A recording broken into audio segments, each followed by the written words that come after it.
Good morning, beautiful friends. Happy Thursday. Another great day to get up and start by making conscious contact with Source, so to speak, God, love, infinite being. Nice deep breath together. If you're familiar with the format, you know for 10 minutes we do a little guided meditation. Then we do 20 minutes of silent time. And then we reconvene at 7:30 just for a brief little Dharma talk. We've been doing it for a little over 3 years now. Excuse me, I get choked up just thinking about it. Anyway, nice deep breath together. Easy does it. This is the Easy Does It meditation tribe. Absence of effort,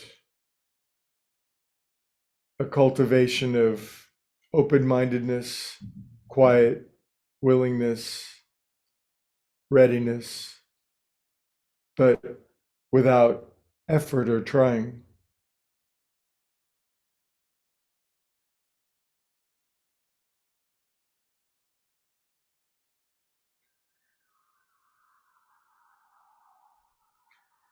And the doorway in, one of the great doorways in, is simply following the breath at the tip of the nose to start.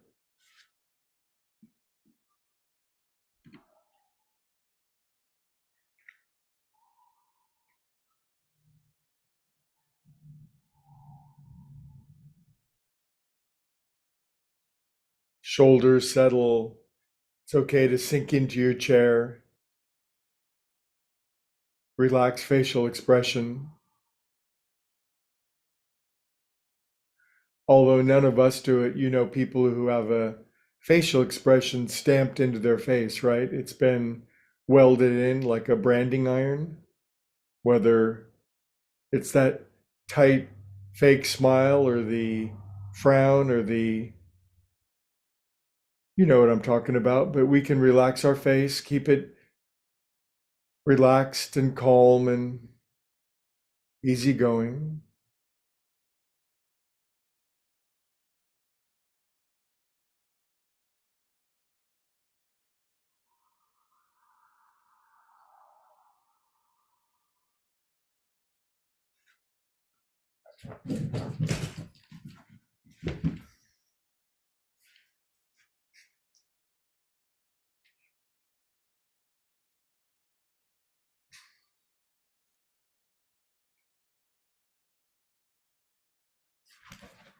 Ouch.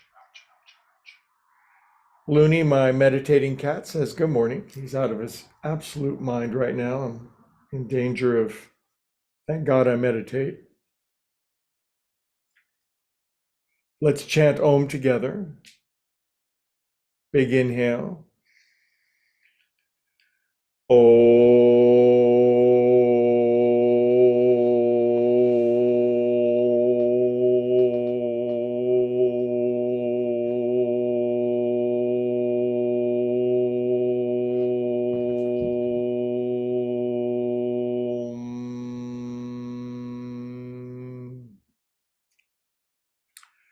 Boy, I needed that after a terrifying attack.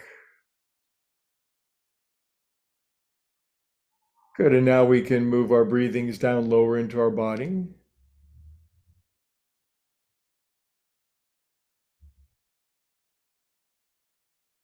We might think to ourselves, because we are two or more gathered, that things are always working out for us. We are calm and peaceful souls. These are two of my favorite mantra affirmations, and it's good to find ones you like. And of course, you can make up your own, and these can become the deep operating software of our being, the deepest, in fact. Things are always working out for me. I'm a calm and peaceful soul.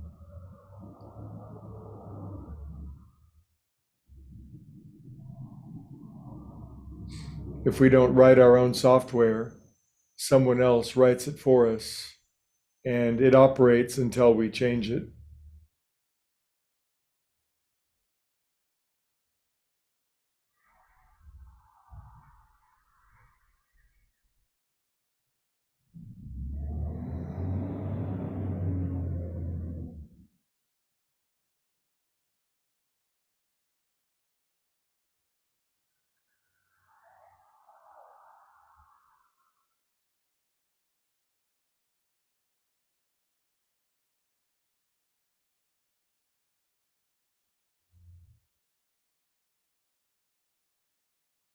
Good. Now, with our attention down in our belly where we're breathing, we can spend a minute or so becoming aware of what we're feeling right now. Feel what you breathe and breathe what you feel.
So we're going in layer by layer to deeper parts of our being, heading toward that sanctum sanctorum, that deep inner sanctum of inexhaustible,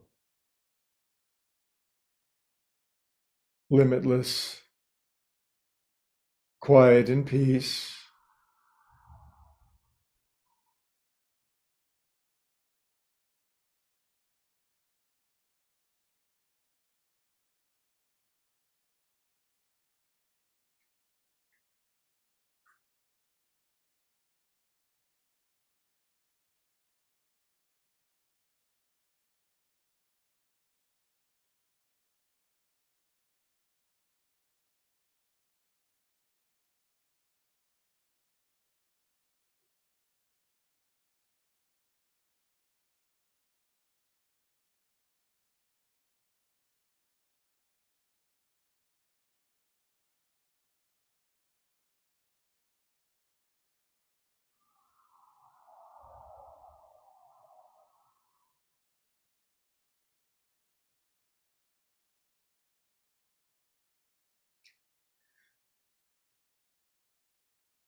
And let's remind ourselves that getting good at meditation, establishing this most important conscious contact with love and bliss and the truth of being, that it does take practice, but it's the kind of practice that anybody can get good at. In truth, not everybody can become a virtuoso piano player or painter or musician or entrepreneur but meditation, we can all become virtuoso at it, but it does take practice.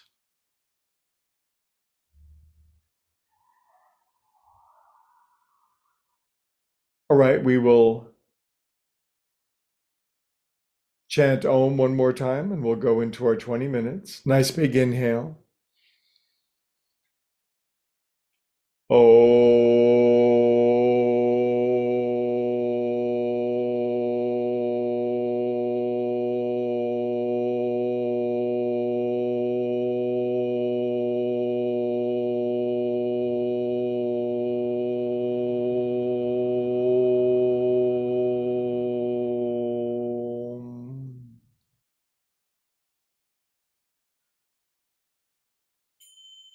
All right. The camera comes back on at 7:30 and we talk high-minded ideals.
Welcome back.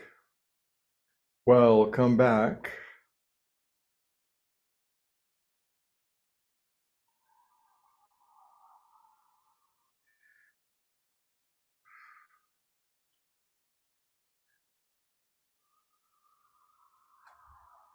All right, little movements, fingers, toes, open eyes, blink, blink.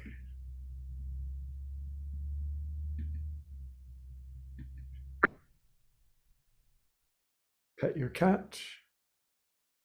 Boy, has he changed over the last few minutes. I've got to talk to him about mood swings. Our friendly brain anatomists, they talk about an interesting part of our brain at the base of our brain called our reticular activating system. Do I know if I have a reticular activating system? I have no personal experience of it, but I have no reason to think these brain scientists are lying. But they say that our reticulating activating system, it filters and narrows down the world.